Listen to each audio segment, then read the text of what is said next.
All right. I do believe I am live here. If let's see, yes, check on this, check on that. I tell you, it's been one of those days. You think you're on top of everything, and then one thing goes wrong, then another thing goes wrong, and then you have to deal with car problems, engine problems, one thing after another. But fortunately, got on top of a lot of stuff, got some things resolved, and I'm just kind of unwinding now after a long day. Let's see, where do I want to start off with?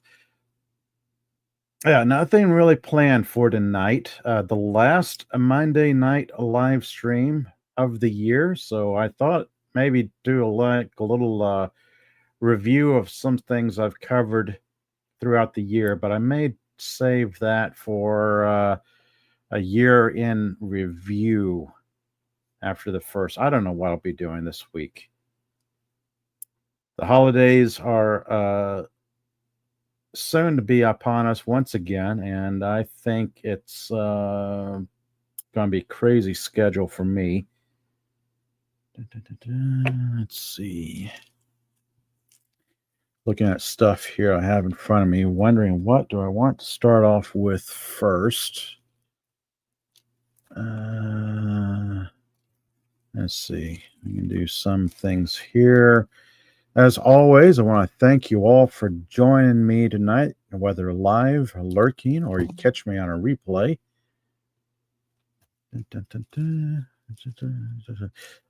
Some of what I'll be doing tonight will be kind of a carryover from my normal Saturday comic book live stream chat. It's just something that happened earlier today that kind of tied in with some comic book news. So let's go ahead and start right in on that. Let's see. Yeah, this will work right here. This is a ScreenRant.com article. Amid rising prices, some comic publishers. Yeah, I can't talk even after a long day. Some comic publishers are crashing under the industry's climate. Independent comic book publishers like Image Comics are struggling as a result of inflation. This news article is a little over a month old. It was November 18th of this year. Truth be told, as the article continues, everyone is having a tough time financially right now. There isn't a single industry in the U.S. that is not affected by the current trend of inflation facing the American economy. And that includes the comic book industry as book prices continue to spike. Yeah, I kind of noticed this decades ago. It was a thing. It was a thing 10 years ago. It was a thing 20 years ago. It was a thing 30 years ago. And it's still a thing. It's always going to be a thing about comic book prices and whatnot. I'm not going to go into this article in depth. It was a quick read. It was kind of interesting. Kind of goes into how some publishers are drawing the line. Well, Dark Horse Comics, for instance, is one of the rare publishers still drawing the line at $3.99, largely because they take into consideration what readers can realistically afford. $3.99 for a book. I mean, any comic book. That's kind of crazy when you consider on average, you don't get much content into it. And this is a nice little springboard article, kind of going into another article that kind of goes into what I came across earlier today while I was out and about taking care of stuff, running errands, taking care of business and stuff. Jumping over to another Screen Rant article here. DC Comics are cheaper than ever thanks to Dollar Tree. Now, if you have a Dollar Tree store in your immediate vicinity or some place close to where you live, you may want to stop by and visit Dollar Tree. I did that a few weeks back, kind of checking stuff out because this story broke earlier this month. And I kind of stopped by, I drove a little bit, stopped by a not so local Dollar Tree,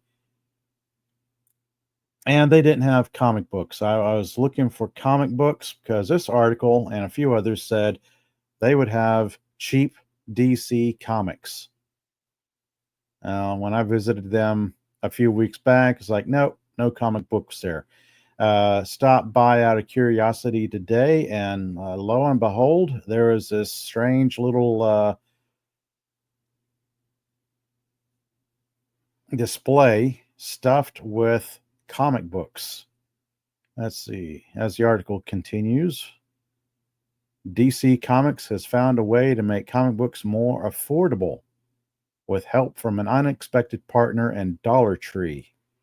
Contemporary comics are more expensive than ever before, making it hard for readers, both new and old, to keep up with their favorite titles, especially as prices everywhere else, especially as prices for everything else continues to rise. And that goes down here where somebody posted a photo of the comic book haul from Dollar Tree. So, yeah. Now, I actually purchased some. These are the first relatively new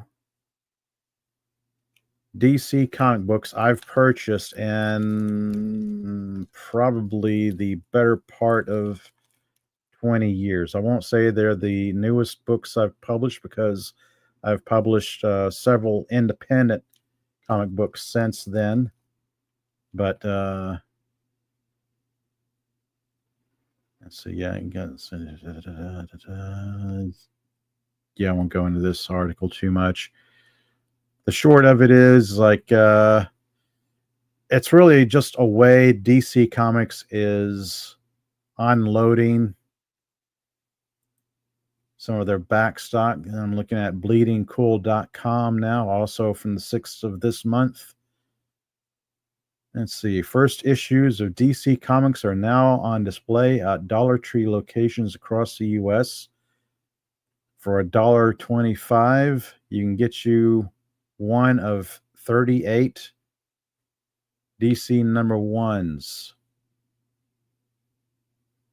Comics are polybagged to prevent damage, featuring the same stories as those sold in comic book stores with different ads. This appears to be just their way of going through their back stock because, let's see here. I'm not familiar with any of these, really. I'm not familiar with their Rebirth or their New 52 or whatever these are. I've got some right in front of me. So I figured, actually, let's go ahead and just have a look at what I picked up earlier today. Green Arrow Rebirth, $3.99 original cover price. $1.25 comes polybagged here. I have no idea. I think the last DC comic book I bought new was probably, well, yeah, right around Death of Superman. Early mid 90s. So yeah. These are it. These is kind of interesting. Let's open some of these up. The artwork looks kind of neat on some of them. So which one do I want to start off with? I kind of like Green Arrow. So let's open up Green Arrow here. This is odd. This is kind of a continuation of what I normally do on Saturday afternoons when I'm talking about comic books, but I did not have these. Oh, goodness, that is not opening up. Okay, they made it a little too. Great job, guys. You sealed up your comic book, making it hard for people to like open them up without damaging them. Let me see here. What? Can I even open this up without damaging the book? Do I care about damaging the book? Oh, no. Oh, here we go. I opened it up. Yeah. And away it goes. I'll pick that up later and throw it in the trash. All right. Like I said, I'm not a DC person, so I don't know anything about this book.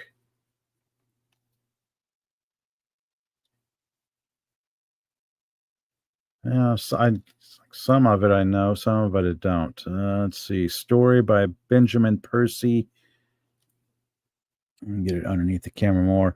Art and color by Otto Schmidt. Lettering by Nate Pecos. Cover by Juan Ferreira. Okay. Variant cover. Steve. I'm not even going to attempt that name.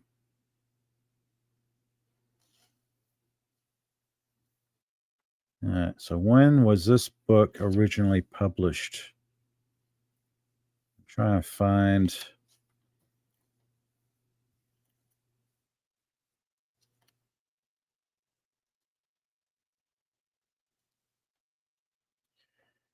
The artwork is odd.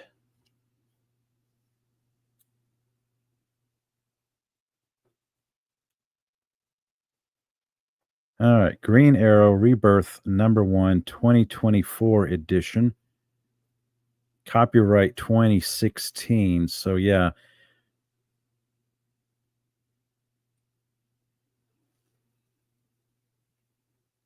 They're making new covers, I guess, for their older issues.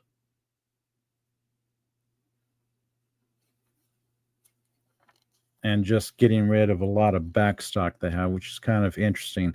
It is kind of a good way to get rid of your backstock, I guess, if you have a lot of backstock. Now, how do I feel about these being sold at Dollar Tree? I guess it's a convenient way for people to get comic books. If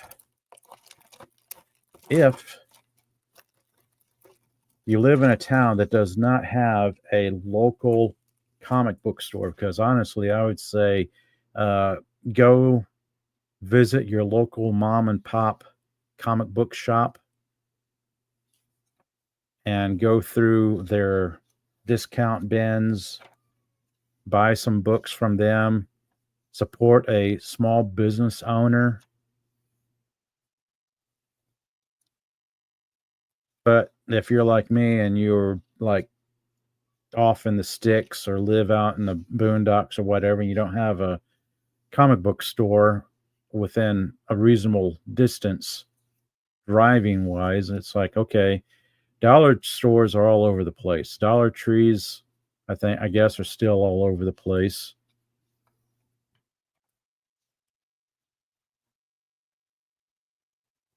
This artwork's not too bad. Let's see who's doing this. This is, what is this? This is DC Universe Rebirth Wonder Woman #1.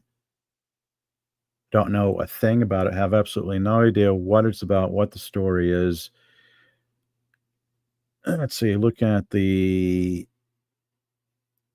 bit that says who did what's and what fors. We've got Greg Rucka doing the writing, Liam Sharp doing the art, Laura Martin doing the coloring, Jody Wynn doing the lettering. Liam Sharp and Laura Martin did the cover. Frank Cho did a variant cover. And I have no idea if this is the original cover or a variant cover. It looks pretty neat. I mean, the artwork looks kind of nice. I don't know anything about the story. These books, if they came out in 2016, I'd stopped collecting comic books, or mainstream comic books rather, from Marvel and DC mid-late 90s. That's kind of when I stopped collecting mainstream comics. I was still collecting like some independent titles from like Dark Horse, Image, and not Valiant anymore. I almost said Valiant, but no, I even stopped reading a lot of Valiant books.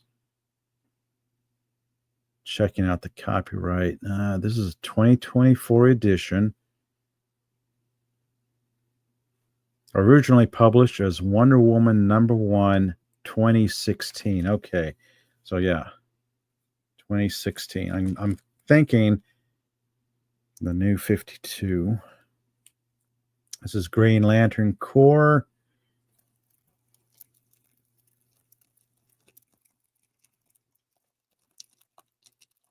Again, this is a very strong polybag. I mean, seriously. Okay, there we go.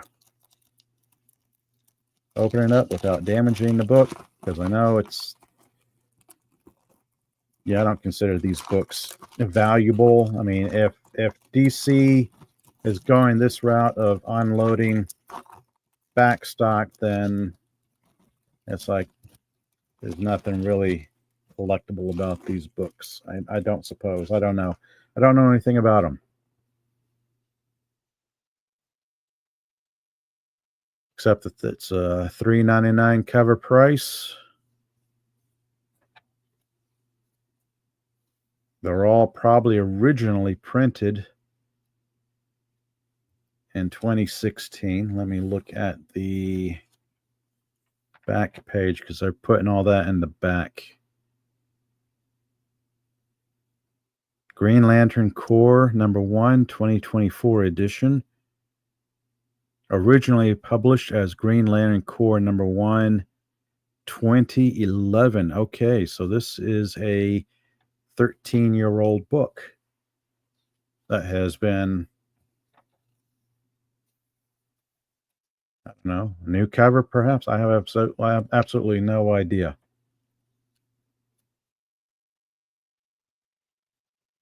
Okay, the artwork looks fair so far. The ones I kind of picked up somewhat random. I mean, I picked up ones I was familiar with: Green Arrow, Green Lantern, Wonder Woman. The artwork does not look bad. Let's see if I can find a panel about who does what. Usually they have that on the inside page or what. Oh, here we go. Peter J. Tomasi doing the story. Art by Fernando Passarin. Inking by Scott Hanna. Coloring by Gabe El-Tayyib. That's a familiar name. Lettering by Pat Brosau.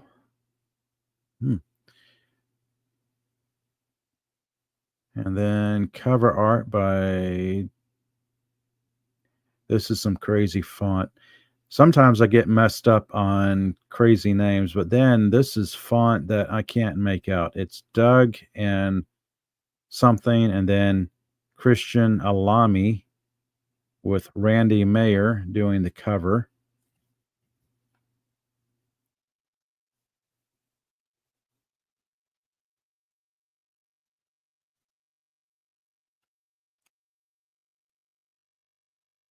Okay. The artwork's not bad. I mean, I really don't know what to expect. I have not kept up with DC since Nightfall or the Death of Superman, or not much past them. I kind of kept up with them a little bit, but then kind of fell out of collecting comic books at that time. So this is new books for me. All right. This is Hal Jordan and the Green Lantern Corps Rebirth #1.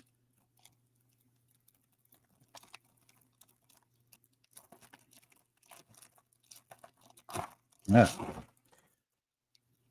there's no easy way. This kind of reminds me of some ways way back in the day when you used to get comic books at Walmart that were kind of like this. They're polybagged, or they might have been like sold in sets.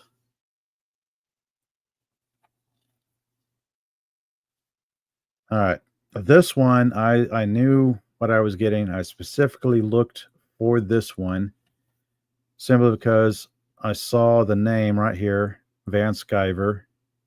Yeah, Ethan Van Sciver's got his little logo right there. So yeah, automatically I knew what the art was going to be like.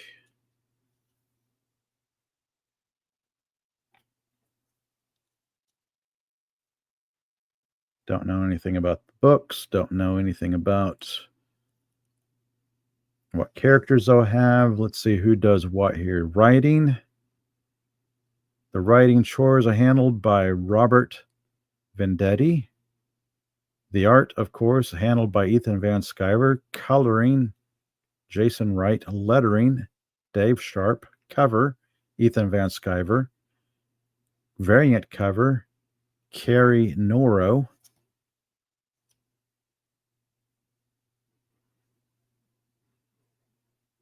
So yeah, Ethan Van Sciver artwork. I've seen enough of his recent Cyberfrog books to know that this is his style. There's some artists that kind of have his very distinct art style to them.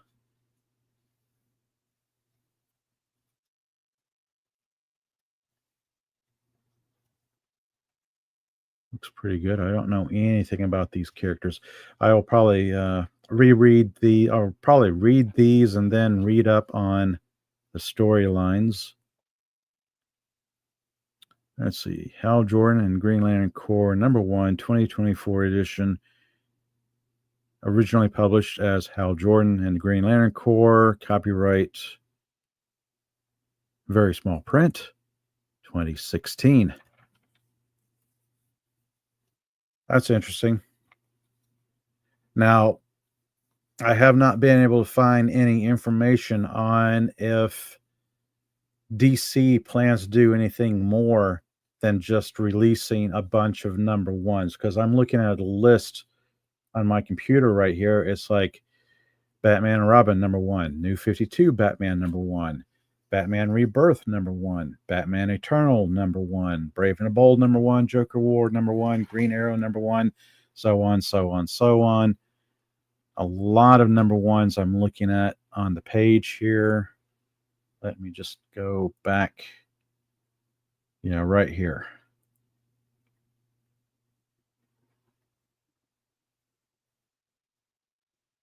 So the price is right.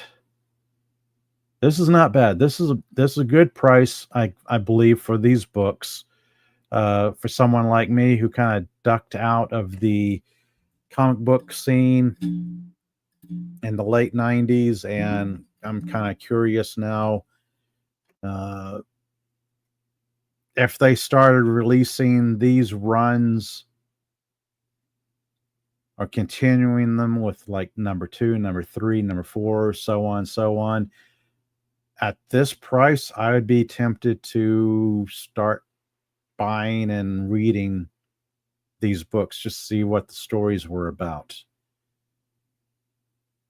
But again, it's the sort of thing is this if you don't live near a comic book store,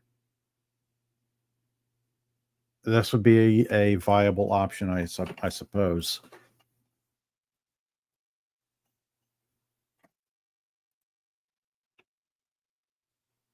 Honestly, the way the economy is, I would be tempted to drive like I don't know, not much more than an hour to get to a comic book store just to give them some of my disposable income just to keep them afloat because Dollar Trees, dollar stores are always going to be around, it seems like.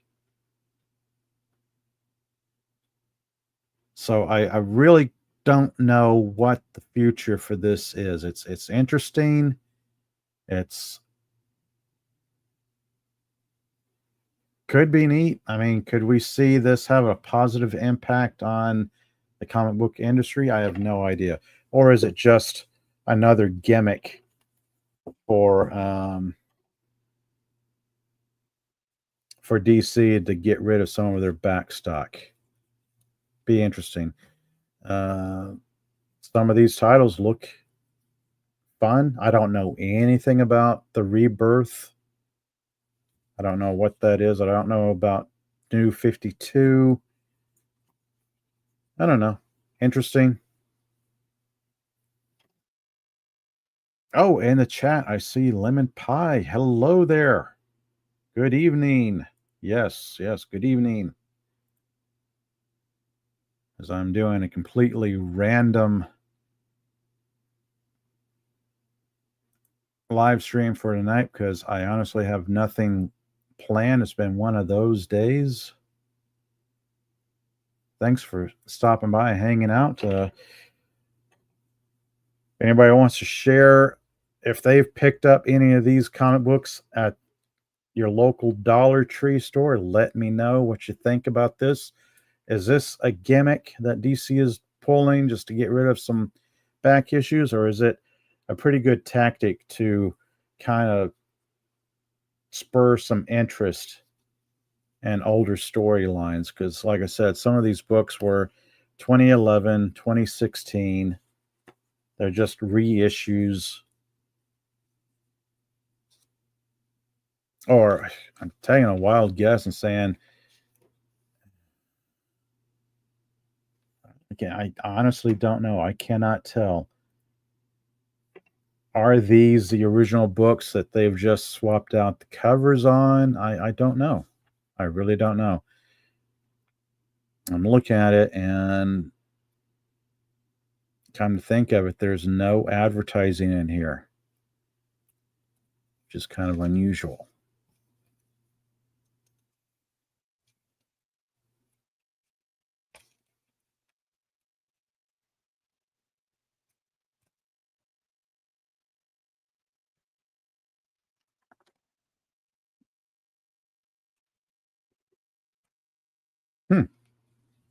I don't know. If they release more than just the first issues, I'm tempted to carry on with them and see where it goes. I mean, I could be tempted to read some of these storylines if they are good. Let's see. Where do I want to go to from here? Oh, I know. I'm going to share this guy. I just read this. I picked it up, showed it off a little bit this past Saturday, and then read them. Battle Brick Road by Hatfield, Weathers, and Townsend.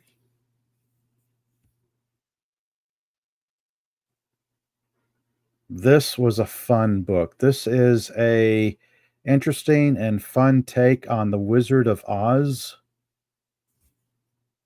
Battle Brick Road. This was a good find on eBay because I got it. It's one of the versions that's signed by the creators. Lemon Pie saying you don't know enough about comics to have an opinion, but the price sounds right. Yeah, $1.25 for a comic book at Dollar Tree. So yeah, the price is good for people who, like myself, got out of collecting comic books in mid late 90s and you want to get back into it, or at least see where things were years ago. And this one I'm holding right now, this is, I don't know what you call it. Is Comics Gate a good term to use? Because there's the independent artists who have left Marvel and DC to strike out on their own, and they work underneath the Comics Gate banner, like Ethan Van Sciver. Uh, do I have any of the others around me? Yes, I do. One of the good things about not cleaning up around my desk area from one day to the next. So you get different artists who used to work for like DC or Marvel or what have you. This is Starlight Cats. This was a fun book. This is by Shane Davis. Now, here we go, right here. Written by Shane Davis and Yanzi Lin. Penciled by Shane Davis. Inked by Yanzi Lin. Colored by Candace Hahn and Jason Wright. Letters by Eric Weathers. This is a really fun story right here. I'd almost say it's family friendly. A little girl befriends a little kitty cat, decides to take it home, adopt it. Out of the blue, one day she gets attacked by a reptilian looking creature. Then the kitty cat she befriends leaps into action, becomes superpowered, and it's like saves a little girl from the cat's mortal enemies, I guess. The artwork is just really, really good. It's like imagine talking intelligent cats with uh Green Lantern type powers because of gemstones. So this is one of the things I found under the Comicsgate banner. Battle Brick Road, of course, is a variation on Wizard of Oz. I don't want to give too much of it away, of course, but let's see. Can I read the forward here? Forward by Zeb Hatfield. Let's see, who did what? Eric Weathers, Zeb Hatfield, as he was saying in the forward here, as a born and raised Kansas boy, no story has been more ingrained into the local social consciousness than that of the Wizard of Oz. Some of my earliest childhood memories include hazy recollections of flying monkeys, creepy, and the Munchkins, way creepier in my opinion, from the 1939 film adaptation. I was captivated. Over the years, one fact has become increasingly clear to me: the fantastic world and characters created by L. Frank Baum possess a magic all their own. As I began to break down the original book, outline character and story arcs, and develop my own take on The Wizard of Oz, I found myself filled with equal parts excitement and fear.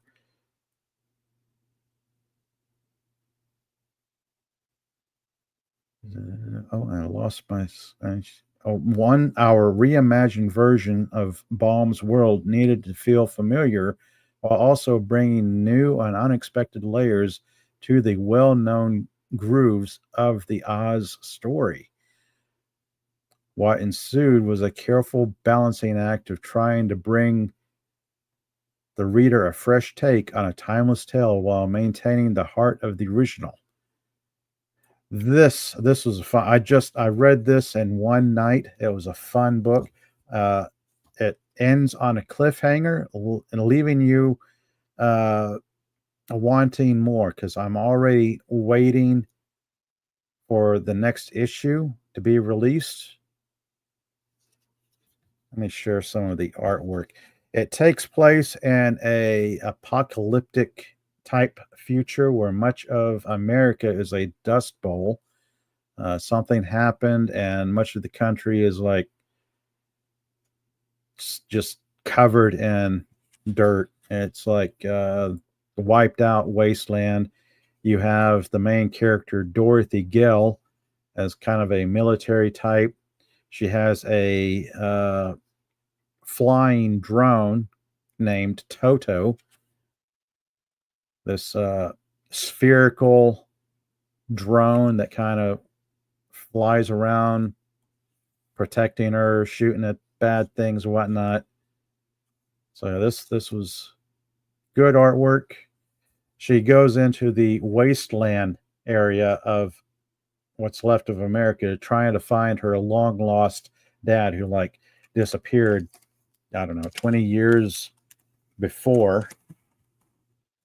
So that's a fun book. This one, Battle Brick Road, Starlight Cats, those are both fun books. And of course, I would say Cyber Frog by Ethan Van Sciver, but I don't have his book anywhere near in front of me to share with you guys. Let's see, where do I want to go to now? All right. Something else I kind of picked up. Oh, Lemon Pie saying need to take off for a bit. Okay. Well, thanks for stopping by. It's good to see you in the chat.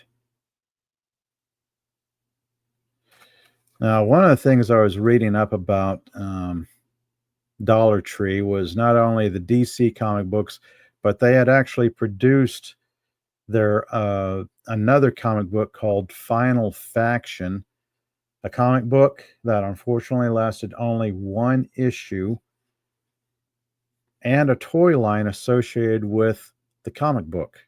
So for $1.25, you can get a comic book and some of the toys, or the comic book and then the associated toys with the comic book, all of them for $1.25. So this is one of the characters from the Final Faction comic book. All right. Standard action figure, 5 points of articulation, kind of like the Star Wars figures from the late 70s, the Kenner Star Wars figures. For $1.25, this is not bad. This is interesting. This is, she got some, yep, simple packaging. Made in China, manufactured for 4-Star Group USA, Akron, Ohio. So yeah, manufactured in China, probably shipped to the US somehow.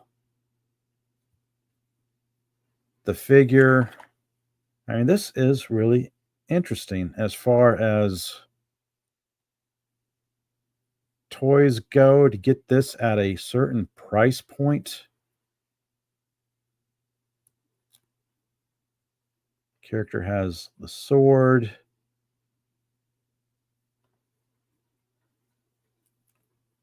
a little backpack thing that I guess snaps in the back somehow. Yeah, there it is.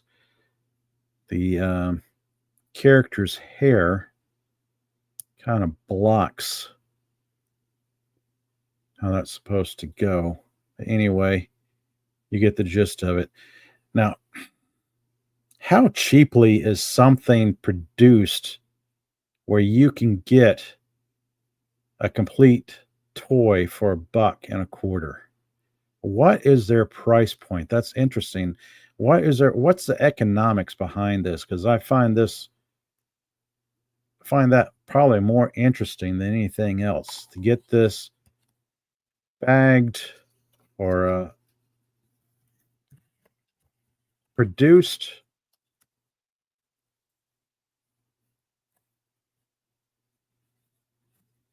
on the card, the artwork on the card, front and back. Ship them across the world, put them in stores, $1.25, and you're still making a profit somehow. That's kind of crazy. I mean, it's not much. It's not like some of the toys we had in the 70s and 80s. There were some Micronauts toys out there that were like more than 5 points of articulation. The legs moved, the knees moved, the elbows moved. Those toys were crazy. Do I have any of them around my... Oh, here we go. All right.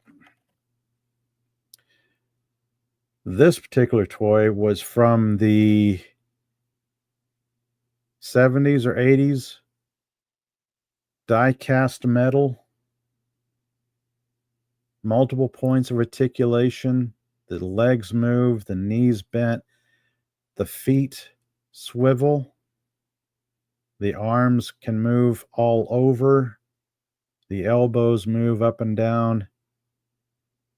So a toy like this, die cast, pretty hefty. I have absolutely no idea what this toy went for new back then.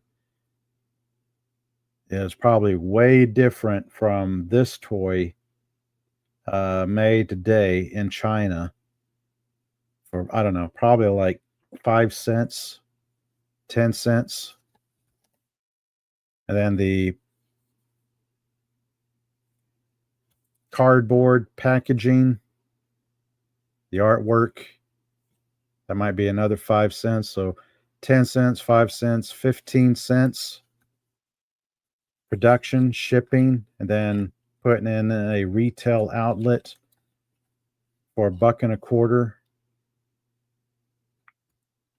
Interesting. I don't know. I was thinking about that earlier today, like the economics between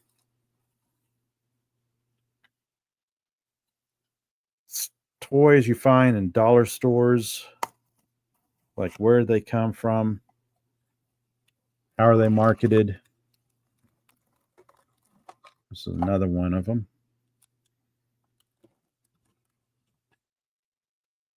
This is Make It Blocks. Make It Blocks, I guess, is another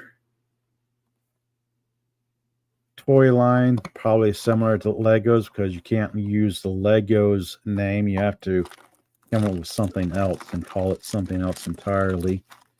All this is just some scrap metal, some bits of rubber.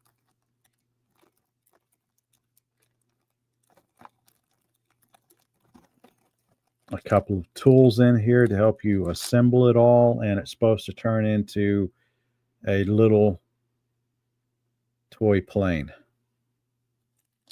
So again, probably 10 cents worth of metal, bits of plastic, producing the cardboard, having it printed, having it assembled. Crazy stuff when you think about it. Let's see, what was I going to go to next? I'll go ahead and share this guy. Yeah, here we go. So there I was, kind of thinking back at some K-dramas. I was big into K-dramas throughout the past few years. And then between Hulu, Netflix, Amazon, I'd like watched all of the K-dramas that interested me at that time. now I'm starting to see more and more K-dramas return, I guess, to streaming. Like there's a new season of Squid Game out on Netflix. So now I'm kind of looking back at some of these, thinking it's probably time to catch up on some of the ones I had watched and enjoyed.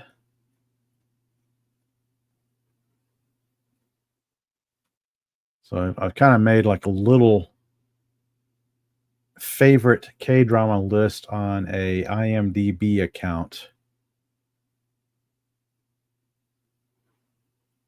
First one, the one I recommend the most. If you're new to K-dramas and you have absolutely no idea where to start, I highly recommend Vincenzo. A really fun series. Let's see, a quick one sentence synopsis here they give it is during a visit to his motherland, a Korean Italian mafia lawyer gives an unrivaled conglomerate a taste of its own medicine with a side of justice. So, yeah, basically, a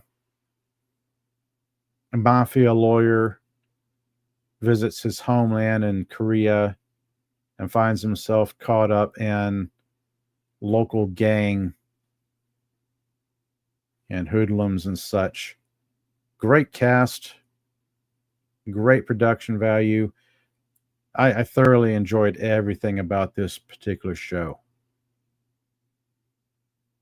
Great cast, great supporting cast. And I'm not going to play the trailer any more than what it's doing right here because I should probably pause it a little bit because YouTube will freak out. Like, oh, is something? Oh, look, copyright content. We should probably let you know that it's copyright because YouTube being YouTube. Anyway, if you're new to K-dramas, you have no idea where to start with them, this is at the top of my list, one of my absolute faves. Let's see, where can it be found? Of course, Netflix. As much as I dislike Netflix, they actually do have a wealth of foreign entertainment on them. Let's see, share this tab. So K-dramas, laugh, cry, sigh, scream, shout, or whatever you feel like with these funny, intense, romantic, and suspenseful Korean dramas. Like I said, they've got a pretty good selection. I've seen probably half of these. Of course, Squid Game. Everybody's seen Squid Game. Some of these are new. Yeah, I was looking at these a few nights back, and it's like, oh goodness! All of a sudden, they have some new K dramas that I have not watched before.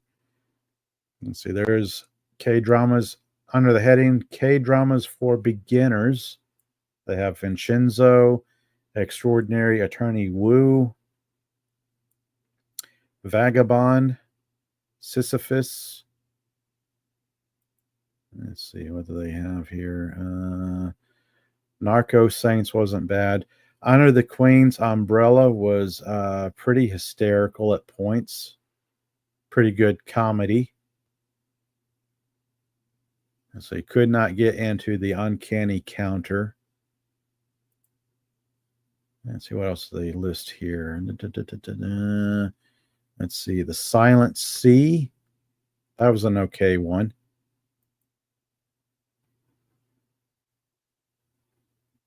Don't know that one. Don't know that one. Don't know that one. Yeah, there's some new ones. I've yeah, they've added a lot since the last time I checked them out. Because there was a time. Oh, Inspector Coup. Inspector Coup is an excellent K drama right there. There was a time that I was watching pretty much everything K-drama on, whether it was on Netflix or Hulu or Amazon Prime. Let's see, All of Us Are Dead. That was a kind of an odd one. Mr. Queen, Vagabond, Strong Girl Namsoon. That was okay. It was incredibly silly. Military Prosecutor Doberman. That was a good one. Money Heist Korea, Joint Economic Area. That was a fun one.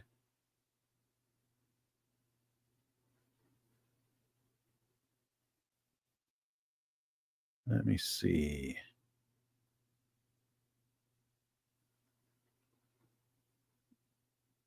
Yeah, some of these are new. Because I was checking these out earlier this year and they did not have the selection that they have right now. So some of these they've recently added some new ones, I believe. Stranger was a very good show. The Good Detective, I kind of remember that one. My Name, that was a good one. Not familiar with Agency.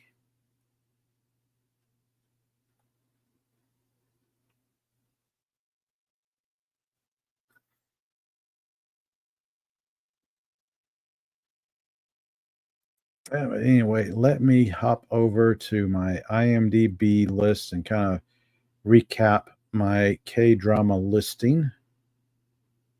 At the very top, Vincenzo. At number 2, Extraordinary Attorney Wu. Number 3, A Wonderful Sight, also called Inspector Ku. A reclusive ex-cop re-enters the game as an insurance investigator, searching for clues in crime scenes perfectly staged by a serial killer in her midst. So this was a particularly fun K-drama right there. Cafe Men Nam Dong, a story about a former criminal profiler who now works as a fraudster, posing as a fortune teller, and the female detective who gets involved with him. That was a particularly fun K-drama. Flex Cop, very, very fun. Adama's story of twin brothers uncovering the truth from an incident 22 years ago. Brother's Son, that was a good one. Unlock My Boss, that was kind of odd. Alice and Borderland. I've started watching that one, got through, I guess, one half of it, started the other half, and then not knowing where it was going, but then found myself really enjoying the ending. That was a good series. It kind of got odd there in the middle, but as it went along, it kind of got better. Squid Game, of course, everyone's heard of Squid Game. Money Heist Korea, Sisyphus the Myth, dealing with of all things time travel. Vagabond, quite enjoyed Vagabond, but I don't believe there'll ever be another season to it. So unfortunately, it's one season, 16 episodes. Stranger was a detective police type procedural, but it was really good, really well written and produced. I believe there's multiple seasons of it.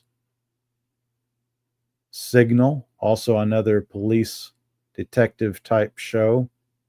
Very good. Mr. Queen, Song of the Bandits, Lawless Lawyer, House of Ninjas, Moving, and Chief Detective 1958. This one was really good. Some of these, it's kind of hard to say which one's better because they're all so quite enjoyable. Let me see.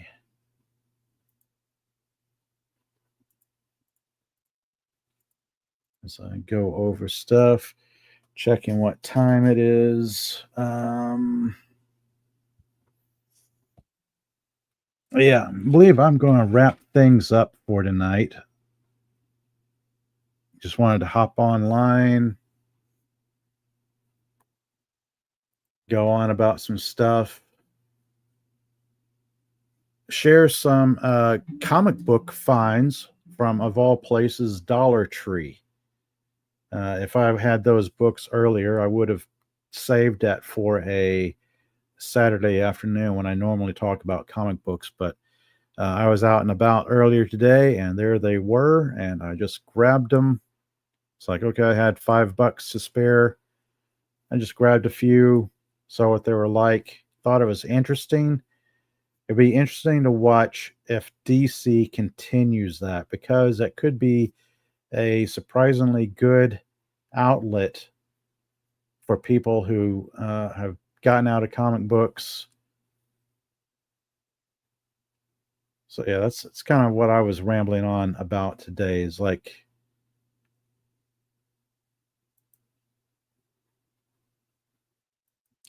random comic books, random Korean dramas. Oh, checking the chat. Lemon Pie, you're back. Oh, good to see you back. Very cool. Let's see. Squid Game. I want to say the new season. Okay, I suppose I gotta pause this because YouTube will probably freak out if they see something going on about. Okay, this is interesting. There's other things. Netflix, I forgot about 3%. That was an odd series. Oh, Lemon Pie, you're back. Oh, you had to make. Oh, that's perfectly all right. That's very cool. No worries. Let's see. Alice and Borderland. Got to pause it right there. Let's see. The little one sentence synopsis they like to give. An aimless gamer and his two friends find themselves in a parallel Tokyo where they're forced to compete in a series of sadistic games to survive. Alice and Borderland. I believe there were 2 seasons. Yeah, 2 seasons of this. First season was pretty good. Kind of made you wonder what it was about. And then the second season kind of started off strange. I had absolutely no idea where they're going with it. Then it kind of ended ended kind of on a nice note. I kind of like how this series ended. Let's see. Of course, they've got some anime here, Squid Games.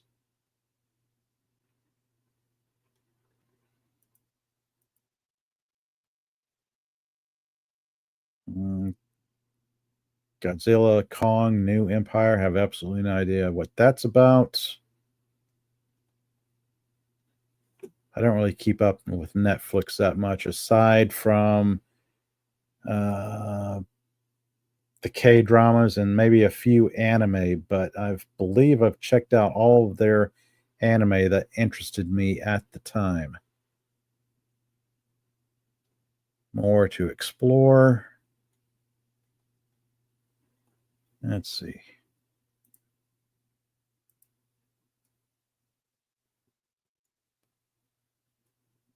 Let's see. I'm going to check my time. Okay. I'm probably going to wrap it up pretty soon for tonight because the morning will come early. I'm going to have another busy day tomorrow, much like today. I almost didn't do a live stream for tonight, but I kind of want to stay in the practice or in the habit of having something semi regular scheduled. So I'm going to do some stuff. I'm going to crash a little bit. I'm probably going to read a little bit of this because this was something. This is a Christmas present to myself because I kept hearing about this book. I wanted to get this book and start reading it before Netflix butchers it, because that's what Netflix does when they adapt something. They tend to butcher it. This is The Electric State by Simon Stålenhag. It's a art story book because you have story to it that is accompanied by his very unique, very strange, very atmospheric style of art.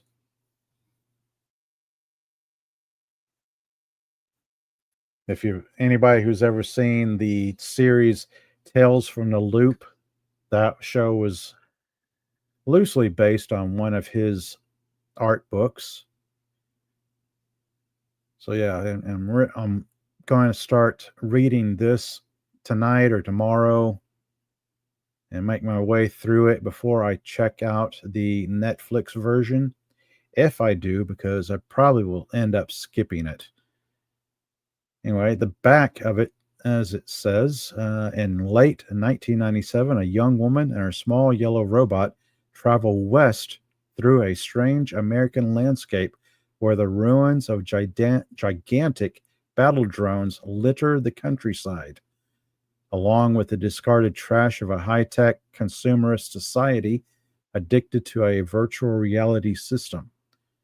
As they approach the edge of the continent, the world outside the car window seems to unravel at an ever faster pace, as if somewhere beyond the horizon, the hollow core of civilization has finally caved in. So, yeah, I'm hoping the story to this is as good as the art looks, because I've been wanting to get this for the longest time, and finally, the Amazon had a good sale on it. I thought, well, this is the time to pick this book up and start reading it. Much like a little extra disposable income for this guy. So yeah, this was my Christmas present to myself. It's like when you do it, everybody does it. Like you finish all your oops, as I bump into my microphone, as everybody does their own Christmas spending and gets that out of the way. It's like, oh, I got a little bit extra money left over. I might want to finally grab this thing I've always wanted. This, that, the other. This book, this thing, this movie, what have you. Let me see. I'm going to do this here. Going to do this right here. There we go. All right. Let's see. As always, I want to thank you all for joining me tonight. Whether you're live or you're lurking out there or you catch me on a replay, thank you so much. As always, feel free to subscribe, like and subscribe, and watch for future content.